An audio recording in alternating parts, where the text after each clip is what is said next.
We should, as Americans, demand that, because we want to know what's going on. Are they having a secret deal with the woman who was grooming children for Jeffrey Epstein? I'm Joanna Coles. I'm the Chief Content Officer of The Daily Beast. I'm back from my vacation. Thank you to Hugh Doherty for holding the fort so ably. And thank you for your comments on YouTube noticing my absence. I appreciate it.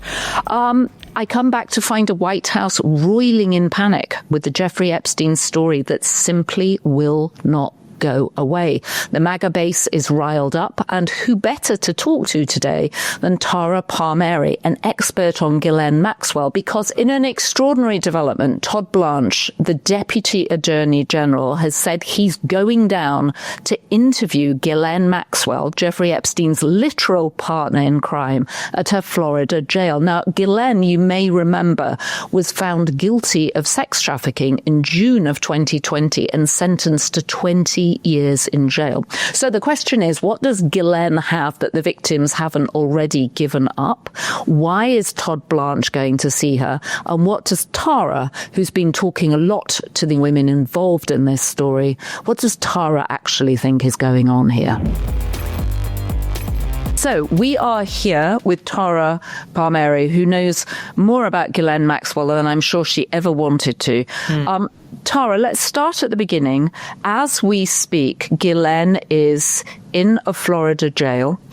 In 2022, she was sentenced to 240 months in jail, so 20 years in jail for sex trafficking. She's appealed. Last November, her appeal was turned down. And then this week, she gets the most extraordinary news that Todd Blanche, the Deputy AG, is going to see her. So talk us through what it's like in the prison and what we think the conversation is going to be about. Well, according to her family, she's treated terribly, right? They're really fighting for her conditions in the prison to be better. They say, oh, she can't sleep. The light is shown in her eyes. She's treated poorly. And, they've long been saying it's been unjust, that she's been a victim the entire time, that she's been innocent. And that's why she refused to testify in her own case. She's not exactly the most sympathetic character. Why would anybody who's innocent refuse to testify in their own case? Well, I don't think she would do well on cross-examination, number one. Number two, I don't think the jury would be sympathetic to her. She's a woman who is obviously comes from a high class. She's, Oxford educated, multiple passports, lived a high-flying lifestyle. And the fact that she was even spending time with these young girls who did testify is just plain creepy and weird. And it's hard to explain why she has a relationship with children outside of ones that are related to her, right? The jury found, no question about it, that she was his literally partner in crime. Yes. And she assaulted a lot of the girls. I mean, she did that herself. She was with him, sexually assaulting them on top of grooming them. And this is the part of the story that I find to be extremely frustrating, because I'm sure you see this too, Joanna, online. People are saying she's a martyr. She's being persecuted just because she's a woman. But when I talk to a lot of the victims of Jeffrey Epstein, so many of them are actually even more angry at Ghislaine Maxwell than they are at Jeffrey, because they feel that she used the fact that she was a woman to lure them in. Because little girls don't just show up on a 50-year-old man's doorstep. They were brought in by a woman who not only was posh, well-educated, elegant, spoke well, showed interest in them, wanted to show mentorship, promised them that she could fulfill their dreams. I mean, one of the girls was at Interlochen. I mean, they were trying to become models and singers and actresses, and they were young girls who believed that the world was in front of them, and Ghislaine Maxwell was this well-connected person who could do anything to make their dreams come true. And instead, she trapped them. She brought them over to Epstein. And I think it's sort of lost in this whole story that this entire massive sex trafficking operation that expanded to as many as 1,000 victims was not possible without her at the top of the pyramid. Now, there were other recruiters below her, but if I look at this, I look at it as a pyramid, and Ghislaine Maxwell is at the top. She was running the operation. This was a criminal operation. And I want to read actually what the U.S. Attorney General for the Southern District of New York, Damian Williams, said when she was sentenced. Today's sentence holds Ghislaine Maxwell accountable for perpetrating heinous crimes against children. This sentence sends a strong message that no one is above the law and it is never too late for justice. And then he goes on to express his gratitude that the victims came forward and talked about what were clearly extremely disturbing crimes. This was not a crime of passion. It was well thought out, premeditated ways of enticing and cajoling young women into a web which they were then unable to get themselves out of. Absolutely. And the way that she openly bragged to people about Giuffre's 24-hour erections and his need for multiple orgasms per day, 3 per day, and that she was out there, she would get in her car. Maria Farmer, I spoke to yesterday, and she was recalling to me how she would get in the car with Ghislaine Maxwell. And Ghislaine had this cute little Yorkshire Terrier, Max, right? It makes sense, right? And they would drive around and they would see beautiful girls and they would say to them, "You're so gorgeous. You need to be a Victoria's Secret model." I mean, who's not going to be enchanted by that? And she's in her Ralph Lauren and she's being driven around and she's like, "Please come to my townhouse. I'm friends with the founder of Victoria's Secret." But before that, in the morning, Maria remembers her screaming, "I need to get the nubiles. I need to get the nubiles." I mean, this was a thing that she did every single day. This was what she picked up Virginia Roberts Giuffre on the property at Mar-a-Lago. She went there, found her. Juan Alessi, who was the houseman who I interviewed, recalled being in the car, sweating, waiting for Ghislaine to go out there, pick this girl out, bring her, and make sure she gets back to the house, by the evening. So she would boast that she could introduce them to the founder of Victoria's Secret, Les Wexner, which is true because they were friends, and that they just had to go for an audition at Jeffrey Epstein's house in the Upper East Side. And these girls would come and they would meet and then leave hysterical. And many of them obviously never to come back. Some sadly did. But there was a whole mental manipulation in it all as well. I mean, Ghislaine Maxwell was critical to getting these girls in the door. Jeffrey Epstein couldn't walk around a park and go to young girls and say, "Do you want to be a model?" Yeah, of course not. That would be creepy. The girls would think, "Oh, I'm not going to do that." She gave him cover. It reminds me actually of a terrible mass murderer in the UK called Fred West, who used his wife Rosemary. They would cruise around in a car, look for young women, often standing at bus stops, and she would lean out of the window and say, "Oh, can we give you a lift?" And somehow people would be reassured that because she was a woman, there would be no danger here. And of course, the two of them were terrible sadists and murdered a whole host of young women. Absolutely. I mean, her class, her wealth, her just everything about her connections, and with Virginia Giuffre, it was Ghislaine Maxwell driving around in a car with the houseman. She sees Virginia Giuffre at Mar-a-Lago, walks up to her. Virginia says, "I want to be a massage therapist." Ghislaine says, "I can make your dreams come true. I'll get you massage therapy. Come to Jeffrey's house. We'll teach you how to give massages." What happens? She goes into the home and she's assaulted not just by Jeffrey Epstein, but by Ghislaine as well. I think a lot of people forget that Ghislaine also sexually assaulted these girls. Yeah, she was also a sexual predator. And of course she was, what's so fascinating about her is she was well connected, that she could introduce people to Prince Andrew, who of course has been felled by this story too. His mother ended up writing a cheque for £12 million to get this case sort of off his back. So let's talk a little bit more about how did Ghislaine meet Jeffrey Epstein and how did she become a fixture on the sort of New York party circuit? That's a good question. So it's still unclear, to be clear. We have never gotten down to the bottom of how they met, but we do know that Robert Maxwell, while he was still alive, knew Jeffrey Epstein. There's a picture of them together in the Plaza Hotel during when Robert Maxwell was still alive. Just for some background, Robert Maxwell was a famous press baron. He owned the Daily Mirror, MTV Europe, the New York Daily News. He was a larger-than-life character. I mean, you could compare him to maybe a Rupert Murdoch. I mean, he thought that Rupert Murdoch was his rival, right? He was kind of like a Logan Roy character from Succession, came from nothing, from a shtetl in Central Europe, and he rose up from nothing. And he wanted to prove himself. He was also friends with Donald Trump, by the way. And I remember during my reporting on the podcast Power, the Maxwells, Ghislaine said to her father, "Daddy, can I go to Donald Trump and try to sell him one of my corporate gifts?" Because that was her fake job.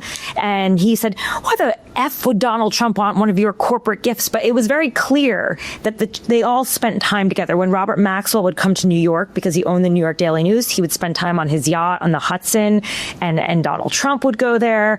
And it all seemed like they were kind of spiraling in the same circles. What we do know, though, is that when Robert Maxwell died shortly after, Ghislaine Maxwell ended up in New York City.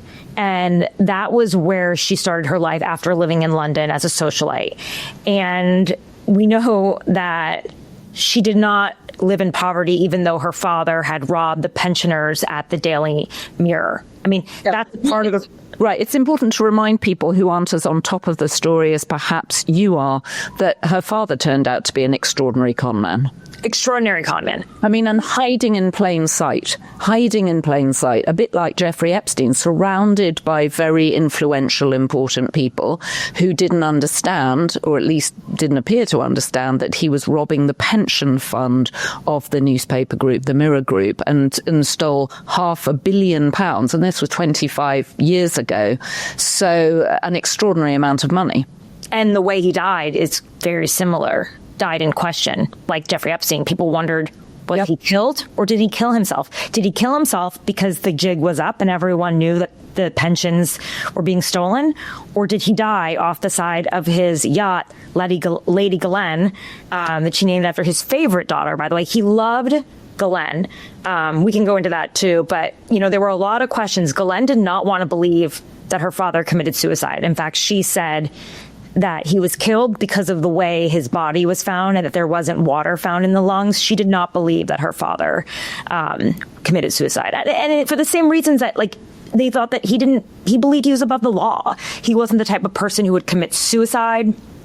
And I think they believed that he would, if he was, I don't know, if he was prosecuted, he'd probably win. Or there was just this, she said on the record in an interview with Hello Magazine, he was murdered. And that was what she believed. And so this is Daddy's little girl. He had this affection for Ghislaine. He thought that she looked more like him than the others. He literally said... She did look like him. Yeah, exactly. And he said I think he had 8 or 9 children. And he said, none of my children, not even his wife, would get anything, none of his money, only Ghislaine and the youngest boy, Ian. Because Ian was like him and Ghislaine was his friend. And even in pictures, you could see that he was proud to have Ghislaine on his arm, but not his wife, Betty. It's like he admired her in this very weird... And not dissimilar to Donald Trump in the sense that he sort of leaned into Ivanka and her hotness, as he referred to it. And of course, Ian has very much been fighting for Ghislaine's release from jail. So just take us to, because I want to come back to more of her background too, but just take us to where it stands legally at the moment. The Deputy Attorney General, Todd Blanche, as we mentioned earlier, is going to see her. She yesterday, or through a connection, let it be known, she doesn't want the documents unsealed, right? Presumably because she's in them and not favourably. No. But what did you make of that? And what can Ghislaine possibly have to say? And also, how is it possible that the Justice Department hasn't already spoken to her? Right. So... like you said. All right, lots of questions there. Yeah, let's start from the grand jury testimony, why she wouldn't want it out there. For the reason that you stated, it's not going to make her look good. And any shred of martyrdom that's out there, any shred of sympathy that people have saying, oh, the only person who's been prosecuted is a woman and all these Johns are out there, is unfair. I think that would be thrown out the window when you actually understand the gravity of her crimes and you see the witness testimony, of what these girls have gone through, these survivors. So I could understand that. I don't think it helps her case in the public eye. And now Todd Blanche going to meet with her now. And also, presumably, it would make it much more difficult for Donald Trump to pardon her. Oh. Because even Donald Trump would find that hard to pardon. Oh, absolutely. I mean, it's repulsive. It really is. And that's why I don't understand this whole Free Ghislaine movement. It really bothers me. It really bothers the victims, too. And then the whole idea of why hasn't she spoken to the prosecutors yet, right? Well, I've always believed that Ghislaine Maxwell is like extremely shrewd, right? And her power was in holding on to these secrets, and that she would figure out a time and the right moment, perhaps politically, to use that to commute her sentence. I don't think that she ever thought she would serve 20-year sentence. And well, she can't be that shrewd because, first of all, she was found hiding in New Hampshire with silver foil, like bacon. That is true. No, it's like, I mean, what world? That's such a conspiracy theory that somehow putting bacon foil around your phone will keep the FBI away. Why did it take them so long to find her at the same time? I mean, well, that's a very good point. Maybe it turns out to be more effective than we realized. And she was not. She was hiding in plain sight. Do you remember, she had a Shake Shack in California? Is that her in France? It was a long, where in the world is Ghislaine Maxwell for months and months and months? But I assumed, like other people, it was because she was actually talking and trying to help the DOJ with their inquiries. But that's presumably wrong. I don't have the answer to that. I also don't understand why they think that Ghislaine Maxwell would be so useful when so many of the victims have their own John lists and they can tell you stories themselves. Why not just go to the victims? Why do you have to go to Ghislaine Maxwell? I mean, if you want to go through the financial crimes, why not look at the transactions? I mean, she can be helpful to a certain point, but is she really a reliable witness? I mean, she's a criminal. So what do we think Todd Blanche is actually going to ask her? The truth is, Joanna, we will never know. And we don't know if he's going to ask questions or if he's going to try to strike a deal with her or maybe get some information, say this is what Ghislaine Maxwell told us, but, some sort of wink, wink, nod, nod. She doesn't talk about Trump. It's understood that if they use her as some sort of witness in a case, that she'll avoid the third rail. What does that mean for her future? Does she exonerate him? Does she exonerate Trump and seem like the kind of witness that they could put forward to show that the president was not involved? And then does that somehow lead to leniency, a commuted sentence, pardoning? I think it's worth it. I'm sure Trump at this point wants to know what could she say. And is it, she would know better than anyone besides the girls who have come forward. I think they're probably curious as to whether she's willing to talk and what she would say. That would be my thinking. There's a deal. You don't talk to the feds. You don't talk unless you are going to get something out of it. And that's why I think she's been holding on to this for so long. But why wouldn't she have talked before, especially when she got a 20-year sentence? I mean, she's been on appeal process for a while. Right. That. Okay, so you think that because she had to go through the appeal process, she didn't. But I'm very surprised that initially she didn't want to try and strike a deal when she was arrested initially. I think if you give up all of the goods initially, maybe. I mean, listen, I'm not an expert on criminal defense or how you would think as a defendant, but I would think that if you have really valuable information, you would probably want to hold on to it for as long as you can and then wait for the right moment to strike it. But I don't know that her information is anything different than what would be in the files. Todd Blanche wants to know what she's willing to say about the third rail, and that's Donald Trump. Right? Why wouldn't she have said this earlier? Well, if she talks about him, she'll never get a pardon from him. But she was sentenced in 2022. before he was re-elected, and at a time when no one imagined he would be re-elected. It's true. Wouldn't the time to have wanted to do a plea deal be 3 years ago?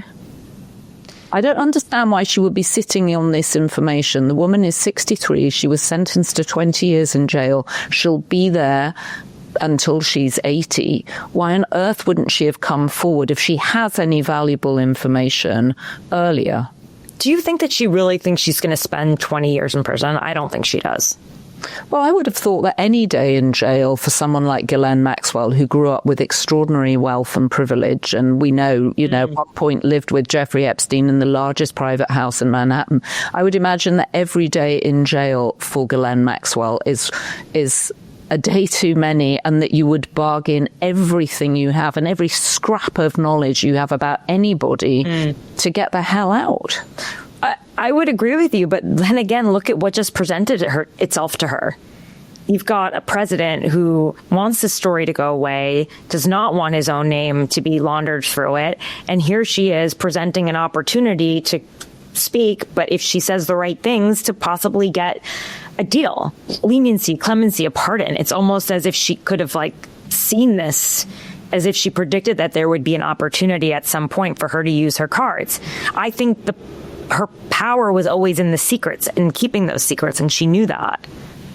It's a absolutely crazy story. So we've got Mike Johnson having dispatched the House early for recess. Can you imagine any other industry where they go, oh, you know what, we've decided everybody can leave early, go off on holiday early this year. I'm sure that's going to make people frustrated about politicians even more. But we've got various people. James Comer, head of the Oversight Committee, has said that they're not prepared to offer her a reduction in sentence, but if she has information, they want to hear it. Do we think that that's going to come to fruition? I mean, Alan Dershowitz is out there saying she's going to get some sort of deal, essentially, right? Alan Dershowitz was Jeffrey Epstein's lawyer. Alan Dershowitz was close with the Trump administration. Is Alan Dershowitz just talking because Alan Dershowitz does this when news comes out and he wants to insert himself into the news cycle? Well, he was also accused of having slept with underage women, right? Something that, furiously denied. Exactly. And I just don't think she would talk without getting something in exchange for it. And so... Extraordinary story. It is. I'm almost certain that she will not speak unless she knows she's getting some sort of clemency, leniency, whether you see it now or you see it in 2 years from now, or her sentence is commuted, or she's pardoned at the end of Trump's term. There's no way. What I would demand is to see the transcript of the conversation between Todd Blanche and Ghislaine Maxwell. I mean, we should, as Americans, demand that, because we want to know what's going on. Is this a secret deal? Are they having a secret deal with the woman who was grooming children for Jeffrey Epstein? That's right. So that's your question. Is Todd Blanche offering Ghislaine Maxwell a secret deal? Yes. I mean, that is my question. Why else are you meeting with her? You have evidence. You have evidence from victims.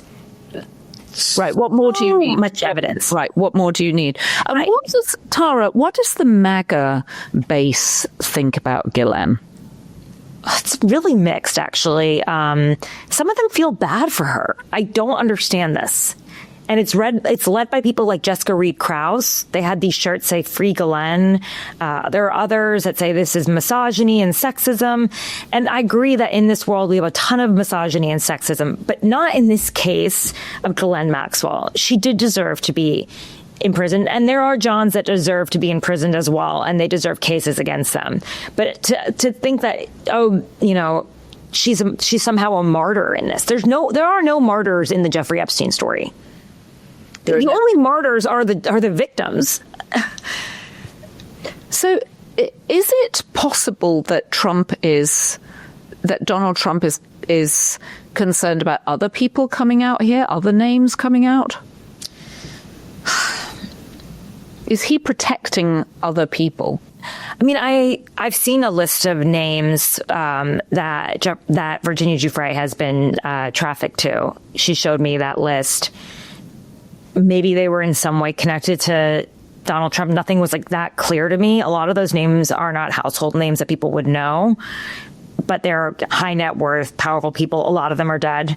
Ghislaine met Jeffrey Epstein probably through her father. She was hanging out in high society, so-called high society in Manhattan. Why did people find her so compelling? Well, she had this personality and this sort of,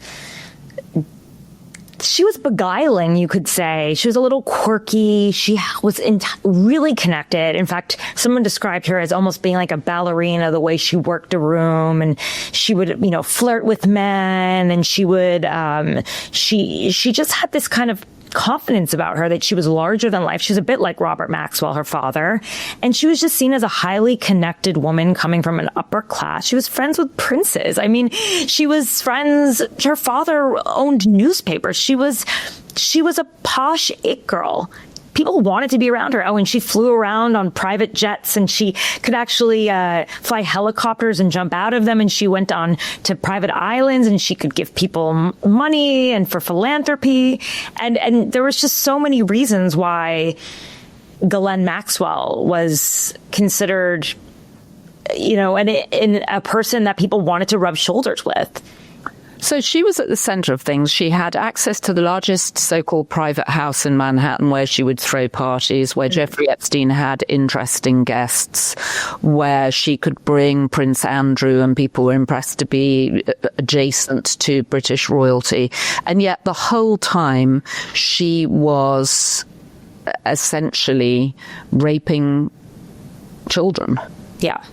Yes, during the day, for sure. That was what she was doing. And showing up at, book parties or having events. I mean, they literally had a 40th birthday party for Jeffrey Epstein. I mean, we talk about the 50th birthday card, right, from Donald Trump. That was very creepy, suggesting that they were in on each other's secret. But on the 40th birthday party, equally depraved event. So her friend Christopher Mason, who I interviewed, said that Ghislaine asked him to write a song and then sing it for Jeffrey Epstein before the crowd at his 40th birthday at their townhouse. And the song, Ghislaine asked that the song include his 24-hour erections and his love of schoolgirls. And it was sung before all these people. And it was just, this is the Bacchanal type.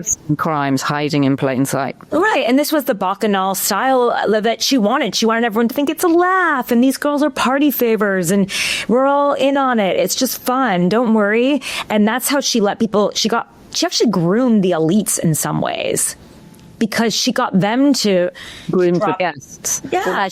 The guests to drop their guard. Yeah, to feel comfortable, to feel like this is just a safe space, and, oh, that's normal if everyone's laughing. And I mean, she would literally describe the girls as tissues. She said, you can throw them away. I mean, this is a woman who really dehumanized these children. I mean, her father was not a great guy either. He was disgusting. And he was a famous bully. I had various friends that worked for him. And I think we said on the last time you were on the podcast, he used to interview people in his car on the way to his house from London, and then drop people at the side of the road. And he used to pee off the roof of the building onto people walking on the street below. Right. He used hand towels to wipe his bottom, then left it for people. He did not care about humans. They had something in common in that sense. He also was incredibly abusive to Ghislaine, not necessarily physically, but she had an eating disorder, and he would lock the kitchen, and he would around the table he would really grill her, want her to learn the languages of Latin and French, and if she got something wrong, he would demean her and debase her, and he would scream at her, but then at the same time he would praise her. So he was constantly doing mind manipulations with her as well. This is not to give her any sort of break, but this is if you ever want to understand the psychology of a psychopath, understand who made them. And so this is her father. So yeah, I mean, Ghislaine was so key to making everyone feel comfortable, and her Rolodex was impressive. I mean, she literally would just cozy up to people, get their numbers, and then put it in the little black book, send notes out. She managed the list. She managed their social connections. She made them right. And she also had a sort of faux charity, right? Her ocean charity. Well, everyone needs a charity in that world. Right. So, but philanthropy also works as a cover for illicit behavior, right? And it sets people into your world that assume that they're doing legitimate business with you. And in fact, what you're doing is giving them cover. Yeah. It's laundering a reputation. Also expressing that you have such a surplus of money that you can spend it on charity. And so much of that world is about upper class world is about, being able to keeping up with the Joneses. And this was her thing. And she cared about the ocean. Okay. I mean, fine. She did TED Talks on it. Of the young women you spoke to, who were the ones that left the biggest impression on you? Well, besides Virginia, who I found to be incredibly brave because for so long she had kept going for over a decade. No one would listen to her, believe her for so long. I found her to be a very singular voice in society, like a victim a survivor who would not stop talking and trying to tell her story. So I really found her to be completely compelling. And she tried to turn her pain into something that would prevent this from happening again. And sadly, having known her well, she really struggled with her mental health, as so many of them do. That's why there's such a high suicide rate among these victims of sexual assault and domestic violence, and specifically the Epstein victims. Now, Courtney Wild, she was the victim behind the Crime Victims' Rights Act, behind proving that in the sweetheart deal that the crime victims' rights were violated. And she fought for over a decade from prison, by the way, to do this. The irony is that she ends up in a Florida prison and Epstein is in a jail, and she ends up in a Florida prison for shoplifting. But she was furious. She was enraged. The way it started with her, she was 12 years old. She had braces on her teeth. She ends up at Epstein's house through the pyramid scheme at the high school. She then realizes for $200 she could bring in her friends. She brings her best friends in there, and she gets another $200 for every friend. She comes from a poor family on the other side of the Intercoastal in Palm Beach, and in a trailer, and she has such low self-esteem. Ghislaine ran it at the top level, but there was also deputies below her like Sarah Kellen and a few others, Nadia Marcinkova. It was a pyramid. It was not. Ghislaine was at the top, but there were others as well, and this was a pyramid within the pyramid, and they were all just little girls. And so actually, Courtney said, she would be envious when she couldn't go to the island with the other girls. And she would, she felt like she was being rejected. And when the police came to her, when they were working on the case, she thought, she went to Epstein. She goes, I don't know what I did. I did something wrong. She saw herself as a child prostitute. And Epstein said, don't worry, I'll take care of it. Here's my lawyer. So then she goes to meet with Epstein's lawyer. And when they met at a bar, she's like 16 or 17, she was young. He made her feel like a prostitute, and she just felt this ickiness about it. And she decided, I'm not doing anything. I'm going to leave this alone. But Epstein gave a lot of these underage girls, lawyers so that they wouldn't speak. And so a lot of them rely on Epstein's lawyers. And some of them said, he's awesome. He's amazing. That's a psychological grooming that is really hard to understand. And the thing that broke through for Courtney, which made her realize that she's a human being that deserved more than that, was reading. So the feds were trying to reach her, this great prosecutor, Marie Villafana, who ended up actually dropping the case, sadly, from political pressure. But she really was trying to reach Courtney, and Courtney was just running away, being like, I don't want to talk to you. I don't want to talk to you. I don't want to have anything to do with this. And that's the problem. Jane Does don't want to talk. That's generally how it works. That's why they go by Jane Does. And the way that they thought maybe they could get her to talk was by just dropping off files, depositions of other victims. And so so they would show them evidence from other victims. Yeah, unnamed Jane Does. They dropped off some testimony at her house, and she'd just been resisting them, running away from them, thinking that they're coming for her, not Jeffrey Epstein, for her, because she was the one that did something wrong. And so she starts reading it, and she recognizes the story because it's the story of her best friend. And she starts to cry, and she sobs. And she realizes, I'm a victim. I have been victimized. And even if I think I'm worth nothing, even if I think I'm the bottom of a bottom of his shoe like a piece of gum.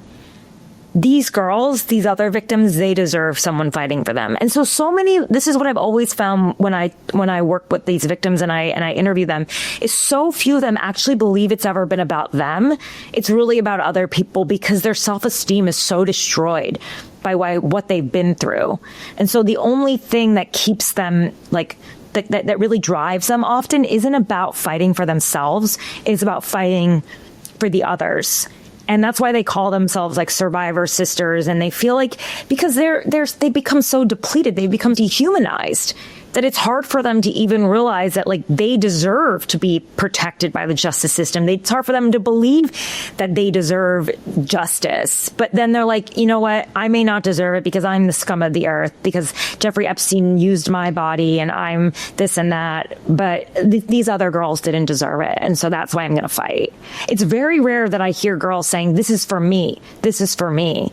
They always look at the others. And I get it. It's just like, the grooming is so intense, and especially when it happens that young, it's really hard to break that mold. I mean, girls testifying, Jeffrey's awesome. He's amazing.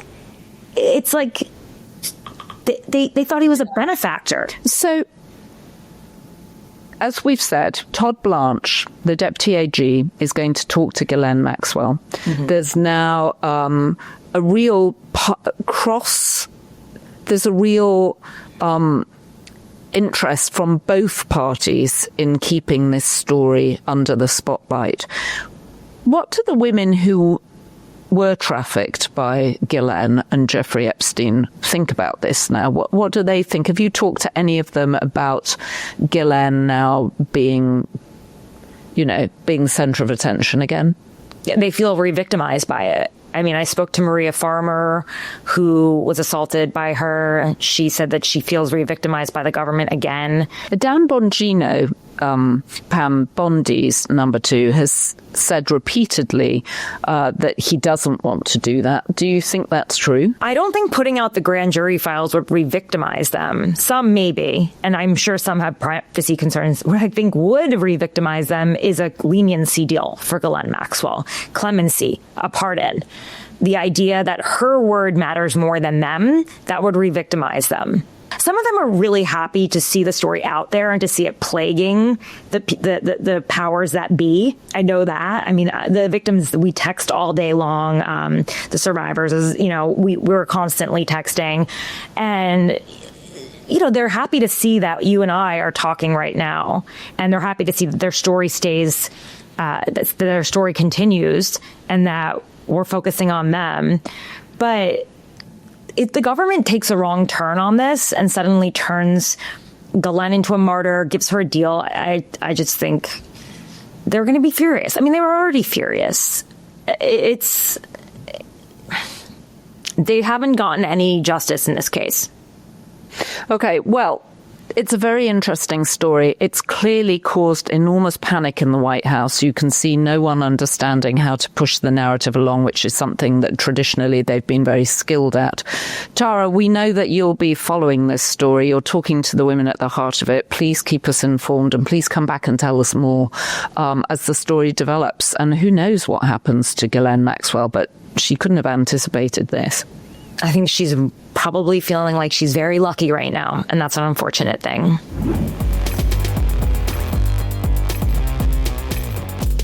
Who knows what Todd Blanche is going to be discussing with Ghislaine Maxwell this week. But the one thing is really clear, even if you're not a conspiracy theorist, and I'm really not, it's impossible not to think there's some kind of conspiracy going on here. I mean, the opacity is extraordinary.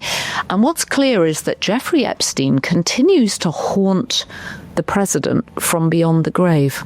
Regardless of whether or not you're a conspiracy theorist, don't forget to share this episode with your friends and even people you don't like. Hell, just send it to your entire contacts book. And don't forget to leave us a comment. We read them. We love them. I try and answer as many as we can. And don't forget to be beast. This podcast was produced by Devin Rogerino, Anna von Ursen, and edited by Jesse Millward.